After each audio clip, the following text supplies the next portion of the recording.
தமிழகமெங்கும் கிளைகள் கொண்ட Annamal institute of hotel management and hospital management படிப்பில் சேர்வதற்கான அட்மிஷன் நடைபெறுகிறது. T20 உலகக்கோப்பையை வென்றதற்காக இந்திய அணிக்கு மகேந்திர சிங் தோனி வாழ்த்து தெரிவித்துள்ளார். இதுகுறித்து தனது இன்ஸ்டாகிராம் பக்கத்தில் பதிவிட்டுள்ள அவர், உலகக்கோப்பையை தாய் நாட்டிற்கு மீண்டும் கொண்டு வந்ததற்காக நன்றி என தெரிவித்துள்ளார். மேலும் தனக்கு விலை மதிப்புமிக்க பிறந்தநாள் பரிசு வழங்கியதற்காகவும் நன்றி என தெரிவித்துள்ளார். இந்திய கிரிக்கெட் அணிக்கு பிரதமர் நரேந்திர மோடி வாழ்த்து தெரிவித்துள்ளார். T20 உலகக்கோப்பை கிரிக்கெட் இறுதிப் போட்டியில் வெற்றி பெற்று கோப்பையை தட்டி சென்றதன் மூலம் இந்திய அணி சாதனை படைத்துள்ளது. இதன் தொடர்ச்சியாக பிரதமர் நரேந்திர மோடி காணொலி வாயிலாக இந்திய அணிக்கு தனது வாழ்த்துக்களை தெரிவித்துள்ளார். இந்திய அணியின் இந்த வெற்றி வரலாற்று சிறப்பு மிக்கது என அவர் கூறியுள்ளார். இந்திய கிரிக்கெட் அணிக்கு முதலமைச்சர் மு.க.ஸ்டாலின் வாழ்த்து தெரிவித்துள்ளார். T20 கிரிக்கெட் உலகக்கோப்பை இறுதிப் போட்டியில் வெற்றி பெற்ற இந்திய அணி கோப்பையை தட்டி சென்றது.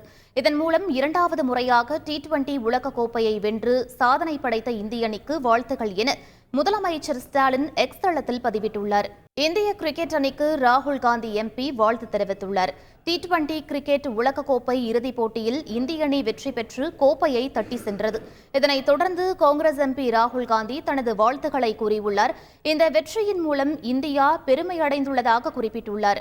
தமிழகமெங்கும் கிளைகள் கொண்ட Annamal institute of hotel management and hospital management படிப்பில் சேர்வதற்கான அட்மிஷன் நடைபெறுகிறது.